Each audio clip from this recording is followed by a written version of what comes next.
interrupt this program to bring you Courage, the Cowardly Dog Month. Whole month of Courage, the Cowardly Dog. First appearing in 1996, it was picked up by Cartoon Network, who work in the middle of Burbank, and directed by cartoonist John Dilworth. Though many years have passed since the original air date, it's now time for Zack to celebrate this great show. Well, old sport, what do you think? Neat. Hey guys, Zack here, and welcome back to Courage Month. So, today's reviews, we're actually going to be reviewing the Season 3 finale, King of Flan and Courage Under the Volcano, so let's get into both of those.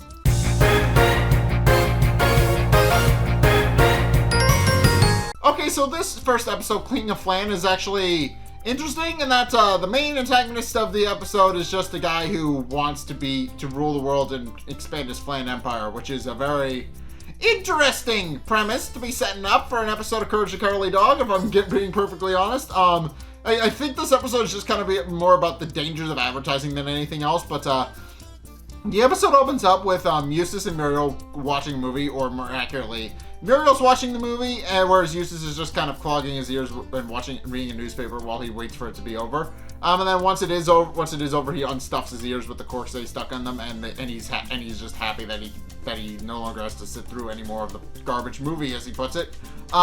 Meanwhile, Courage then proceeds to fall asleep after spending so long curled up on Muriel's lap and actually watching the movie. He gets a little sleepy, which is understandable. But then a commercial actually comes on about which shows he's the King of Flan, actually putting Eustace and Muriel under a hypnotic trance. And it isn't entirely clear what his plan actually is at this stage, because it's never outright specified. But in case they wind up becoming hypnotized, and then when Courage finally wakes up, he's sitting on the hardwood of Muriel's rocking chair, and he hears a bunch of rummaging and noises coming from the kitchen. So Courage goes to investigate and discovers that Eustace and Muriel are now completely obsessed with eating Flan. And if you guys don't know what Flan is, it's like an egg-based gelatin thing. It's an interesting little sweet treat, but it's one of those things. But it's clear that they're very much obsessed by it, and they also begin to question if Courage has any Flan, which he's in adamant denial that he does not. So eventually when they realize that they have no more Flan in the house, and they also kind of throw Courage into a mouse hole, which winds up getting his nose stuck in. They decide that he's dry and that there's no more Flan in the house, so they decide to go get some more. At which point all three of them actually pile into Eustace's truck and proceed to drive into town, where they get out and get into Dill's general store, and with Courage actually coming out and following them in, and Courage discovers, to his horror, that the entire town is obsessed with Flan. The entire town is now obsessed with eating Flan, and are quite literally buying it by the armful. Everybody's walking out with large stacks of containers full of Flan, and there's one woman who's even fighting with her baby over the Flan. And Courage sees everybody being obsessed with it and realizes he needs to actually find somebody to help. At which point he sees Dr. Vindaloo walking by and tries to actually get his attention, but Dr. Vindaloo merely shakes him around and asks if he has any Flan. And when Courage responds that he does not, Dr. Vindaloo just chucks him over his shoulder and then proceeds to leave. At which point a large shipment truck of Flan actually shows up, and everybody starts piling around it. And eventually Eustace and Muriel actually find their way into the cabin and actually drive it back to the house, with Courage kind of clinging onto Bumper to follow them back. And by the time they actually wind up getting back to the house is now completely covered, and the walls are completely covered in Flan, and Eustace and Muriel are now not only covered in it, but they're also morbidly obese, and their chairs can barely support them. And also Eustace is so desperate at actually getting some Flan that he's actually started licking it out from under his fingernails, and Muriel tries and fails to do the same thing with Eustace's own fingernails, but he really yells at her to get her own, because they're his fingernails. At which point Courage decides that enough is enough and realizes that this probably isn't healthy. So eventually he notices on one of the Flan containers that there's actually an address at 1 Flan Drive. So he decides to actually go find the business owner who actually started them on this rabbit hole, and actually get him to fix everything. At which point he actually winds up using the truck that Eustace and Muriel wind up stealing to actually go and go to One Flan Drive, and it's clear that Courage does not know how to drive. He's been shown to be able to drive on occasionally, but he's not good at it. Case in point, constantly on the way to there, he's constantly ramming into things.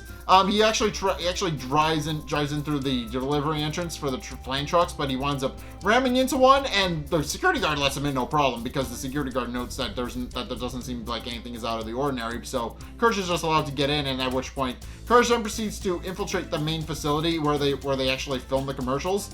And he actually manages to sneak his way up through the building, and eventually winds up at the production and testing facility. Testing part of the building, where he actually poked his head through the door as the titular King of Flan is actually filming a new commercial. So the king, at which point we find out what the King of Flan actually does. He puts hypnotic suggestions in his thing where every time somebody sees his face, they're obsessed with Flan. They become obsessed with Flan and want more of it. So which works because he is indeed the King of Flan. If his face is plastered over everything, yeah. His entire thing is to actually make his Flan-tussy Flan, which is a pun, which is very much a pun. But he wants to make his Flan-tussy Flan a global wide phenomenon. And he's been using the hypnomercials that he's been filming to actually get people to do that. Case in point, the guy who was filming it, and to a lesser extent Courage, who poked his head in as they were filming it, wound up becoming entranced by it and actually start becoming obsessed with Flan. And the man really remarks that once he's successfully taken over the world, he will be successfully become the King of Flan. That's not actually his name in the episode, but that's the name he gives himself, so that's what we're going to call him. But in any case, Courage, under the trance of the mind control, actually winds up wandering deeper into the building than into the testing room as he was supposed to. At which point the King of Flan notices him and wonders where he came from, and points out that it doesn't really matter since he most likely saw the commercial and is likely enwrapped with the idea of Flan. And then, case in point, he proceeds to throw a canister of Flan onto the floor, which the man that the commercial was used to test on, and Courage actually start fighting over, with Courage even remarking to the audience that it's very undignified, but he keeps doing it and they keep fighting over it. At which point the King of Flan throws another canister on the floor, which Courage then proceeds to go rush after. But remembering the danger that Muriel is in about her morbid obesity, he actually winds up fighting off the hypnosis long enough to pick up the can of Flan and throw it at the King of Flan's face.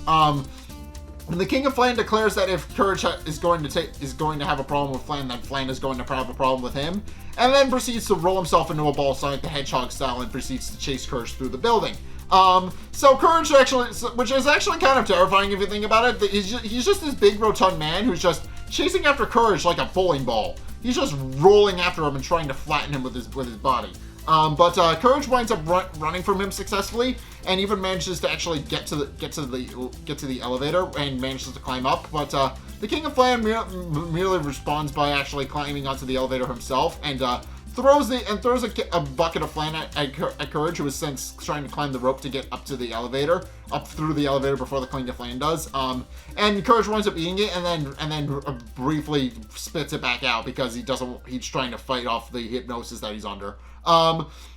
At which point Courage then proceeds to make it to the roof, where he and the King of Flan have a very brief showdown, and they actually wind up getting onto his broadcasting antenna. The King of Flan actually continues to try to run over Courage with his sheer body weight, and winds up ramming into the side of it. But Courage winds up climbing up the broadcasting tower all the way to the top, with the King of Flan chasing after him. But at which point the King of Flan starts throwing more Flan at Courage, who winds up eating it and winds up eating way too much because he actually winds up vomiting because of that, which goes all over the King of Flan. But he's not deterred and tries to keep climbing. But quickly finds out that the Flan vomit mixture has actually made his grip sticky, and he actually winds up slipping and grabbing onto one of the wires that connects the broadcasting satellite to the rest of the building. And much to his horror, his sheer body weight actually winds up pulling the satellite clean off of the top of the tower, and he and the satellite wind up falling through the building several floors before he winds up getting stuck under it, and winds up becoming hypnotized by his own hypnomercial. Ironically enough, he winds up creating a commercial where every time you see your face, you claim you want more flan, but he has his own face. So now he's kind of stuck in a perpetual loop where every time he tries to look in a mirror, and it's the branding of his entire company. So yeah, every time he looks at his face or his branding or his logo, he's going to want to crave flan, which basically stucks him in a perpetual loop where he constantly eats flan. And Courage, not satisfied that the King of Flan has been defeated, actually tosses him a canister of flan and proceeds to go back to the filming room where he actually broadcasts a commercial to actually unhypnotize the people in Nowhere so that they're no longer craving flan. He makes a lot of anti-flan messaging where he uses a hypnosis and a flan and an F with a don't symbol on it to actually symbolize flan, which is the logo that they use. But he winds up putting that on his yo-yo and using that as a pendulum to unhypnotize everybody, and also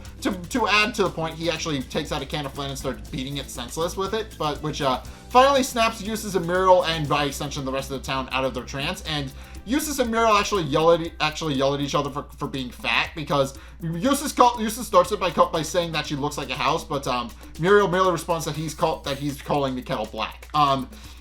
And then the episode ends with Courage not really being cured of his hypnosis at all, and winds up becoming morbidly obese himself because he can't stop eating flan, and with him merely responding that that's showbiz. So yeah, this episode is very much about the dangers of advertising, because the King of Flan, his entire plan is to just create an infomercial that makes people want to crave flan using hypnotic suggestions. That is his entire plan, and he almost succeeds at it, because he actually manages to put the entire city of Nowhere under his control, and he was planning to put that advertisement out for the entire world. He almost did it until Courage walked in and defeated him. So yeah, he could have very much put everybody under a spell, but that's just the dangers of advertising. Like, if an advert is like good enough, you're not going to be able to get it out of your head. It's one of those dangerous things where it's like, if you actually start seeing an advertisement enough, or in this case they actually wind up hypnotizing you with advertisements, which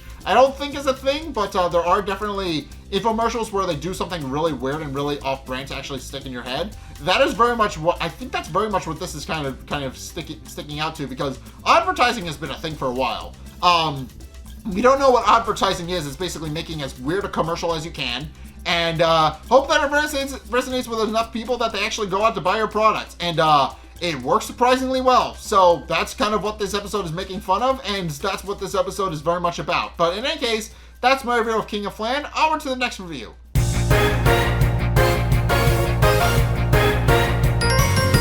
Okay, so this episode, Courage Under the Volcano, is very, very straightforward in its premise. So yeah, if the episode doesn't tell you what the episode is about, then I don't know what else will. But the episode starts off with the Bags actually receiving an all-expense-paid trip to a tropical island, with Muriel merely remarking that she's happy to be going on a vacation, whereas Eustace is just happy that it's free. But eventually they do wind up going to the islands, where the plane has a bit of a crash landing, and I should mention this, that the plane is just kind of made from plants, leaves, and a bunch of other things that a normal plane isn't supposed to be made out of. And case in point, when they actually land down, the plane actually falls completely apart and winds up coming completely apart in the landing process. At which point the pilot and one of the natives and a monkey actually get out and leave. And now Eustace, Muriel, and Courage are just left behind with their luggage. At which point we're actually introduced to the leader of the island, Chief Wiki Wiki, and his daughter Wiki Wiki Woo, who show up to actually thank them for actually coming out all this way to actually join them on their island. Wiki Wiki Woo actually brings everybody complimentary flower necklaces, giving Muriel and Courage one. Courage doesn't really stay up because his is too big for him. But and then when she gets to Eustace, she gives him a big kiss on the cheek, which with Muriel remarking that he's already made a friend, is already sticking out like a native. But in case Muriel wonders why they were actually picked for an all-expense paid trip, but and Chief Wiki Wiki makes it kind of plays on it, that the fact that he picked them because they live in the middle of nowhere, and he figured nobody would notice them when they were gone, which he plays off as them going on a vacation. But he kind of which he kind of tries to clarify and kind of clean up, but so that it doesn't seem like he has evil intent. But this is Courage the Cowardly Dog, so obviously everybody does. But that's just the thing. If a new character's introduced, expect them to be evil, like out of the gate. But in case Chief Wiki then orders Muriel to be dressed up for the invitation ceremony, with Muriel being dressed up like one of the natives. So at which point she's put on a sedan and is actually carried up the mountain, and Courage actually winds up going with Wiki Wiki Woo and actually following after them, and Courage is forced to actually drag their luggage behind him like by himself, which takes a while because he's a dog. So it's at this point where they actually start climbing up the mountain, and Chief Wiki Wiki decides to tell Muriel a joke, which kind of gets lost in translation, and Muriel doesn't fully get it. Whereas Eustace tries to impress Wiki Wiki Woo with a story that he may or may not have made up, which winds up impressing her, and she actually tries to pull him into a embrace and squeeze his arm to show off his muscles, which he gets upset with, and actually winds up walking off. But eventually they do arrive at the top of the volcano, where it's made a little bit more clear what their intents are. They actually prop up Muriel in front of the volcano, and Wiki Wiki Woo then proceeds to pull out what Chief Wiki Wiki refers to as a wedding coconut, and then she proceeds to put it on Eustace's head, and he falls over and is a little bit top heavy. At which point, Chief Wiki Wiki then proceeds to remark about what they're actually going to be doing, where they're actually going to be doing a bit of a human sacrifice to actually appease the volcano god. And Muriel really wonders what they're going to be doing after that, at which point Chief Wiki Wiki not so subtly implies that she'll be taking a very long nap afterward. And Muriel at this point doesn't get it, but Courage has since shown up with the luggage and overheard that whole thing, so he tries to actually stop the ceremony. And actually wrestles with the native and the monkey to actually get them to stop wenching Muriel up, and so that she doesn't fall in the volcano, but they merely shake him off. At which point Muriel finally realizes what danger she's actually in and starts falling into the volcano. But at which point Courage then proceeds to try and plead with Chief Wiki Wiki to get him to stop. But Chief Wiki Wiki immediately responds that he's actually not that they have no choice, since if they don't sacrifice Muriel to the volcano god that they keep mentioning throughout the episode, then the volcano will actually blow and wipe out the entire island. So to prevent that, they're offering up a human sacrifice. At which point Courage realizes he's not going to be able to reason with Chief Wiki Wiki, so he tries throwing some extra strength antacids into the volcano to actually try and slow it down a little bit, which doesn't really work, but it does move Chief Wiki Wiki that he should indeed delay the inevitable, since obviously he realizes that if Courage is desperate to save Muriel, then there must be a way to actually there must be an actual way to plead with the volcano god. So he decides to actually give Courage until the time where their ceremonial boar finishes all the pies before they actually resume the ritual to actually drop Muriel back into the volcano. And when Courage tries to plead with Chief Wiki Wiki, he merely tells him that he's barking up the wrong tree and that he needs to talk with the volcano god, who lives inside the volcano. So Courage decides to actually climb into the volcano and try to go reason with the volcano god, but he winds up burning his hands and feet and winds up falling down into the volcano and winds up landing on a ledge safely enough, so he doesn't wind up really hurting himself. But then he notices this very suspicious door. And after boring himself on the doorknob, because obviously it's 1,000 degrees inside the volcano, he pulls out an oven mitt, opens the door, and discovers what's actually going on. So, as it turns out, we're actually introduced to a man named Otto, who is revealed to be the quote-unquote volcano god. He actually has a massive control screen wired into the volcano to actually get it to go off and do all the other different things that are a bit mean and nasty to actually get it to get the volcano to actually blow and try and scare off the natives. And the reason he's doing this is so that he can turn the entire island into a ski resort, using a specially made car that fires snow. And the idea is that Otto wants to actually scare off the natives, but Courage then proceeds to explain about the whole human sacrificing bit and about how they're going to sacrifice Muriel because they think there's a volcano god. which Otto then points out is preposterous and realizes that if they're not going to leave willingly because of that, then he's just going to have to cook them all. So he then proceeds to make the volcano erupt and tells Courage that he better get out of there before he winds up getting cooked alive, and then proceeds to climb into his specially made snow car and drives away. Meanwhile, Courage actually realizes he needs to actually escape the volcano and the first thing he does is actually open the door to Otto's quote-unquote office. Who has been living, and the first thing he sees is Muriel actually fall into the volcano and land on the ledge that Courage landed on, with her merely remarking that the boar ate all the pies. So he scoops her up and proceeds to actually bring her out of the volcano and up out of the mouth, which pisses off Chief Wiki Wiki because he realizes now that the volcano god is actually going to cook their goose. At which point they all proceed to race down the mountain, with Chief Wiki Wiki threatening Courage, telling him that if they get out of this alive, he'll personally tattoo Courage's face. With Courage realizing that he needs to find a way to actually solve everything. So he proceeds to run down the mountain, and he eventually sees Otto in his car, who is currently trying to drive away as far away from the island as possible, but the end result is that Otto actually isn't paying attention and actually winds up ramming himself face first into a branch, and he winds up getting stuck on it, and his car just crashes and burns a little bit. So Courage, remembering that it actually makes snow, proceeds to climb inside the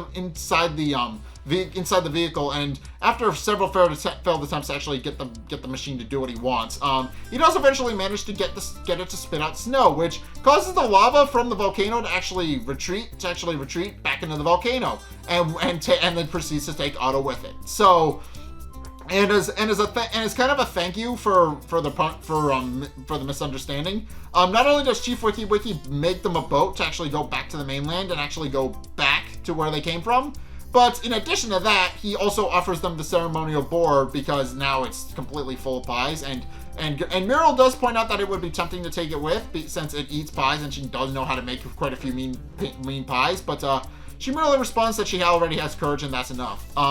At which point Muriel then proceeds to pull the ceremonial wedding coconut off of Eustace's head and tells him to say goodbye to his friend, which he merely responds that he doesn't have a friend.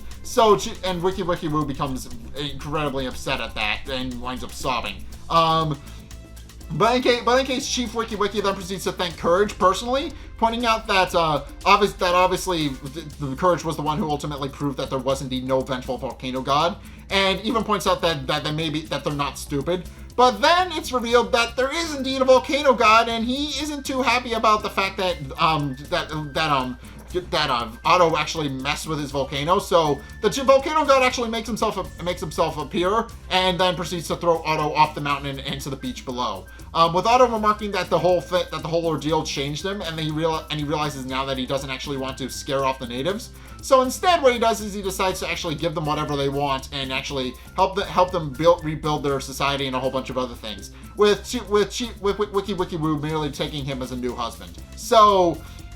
At which point, and then the episode ends with Courage doing a hula dance to celebrate the fact that he saved the natives and they get to go home. So yeah, this episode is just kind of interesting in that the episode obviously is kind of making fun of the whole human sacrifices thing, because obviously there was a long time ago in human history where we actually thought that gods and goddesses actually existed. We actually thought that they were vengeful and angry, and that's why the storms happened. That's why a whole bunch of other things happened, and some cultures actually took to human sacrifice to actually try and appease those quote unquote gods.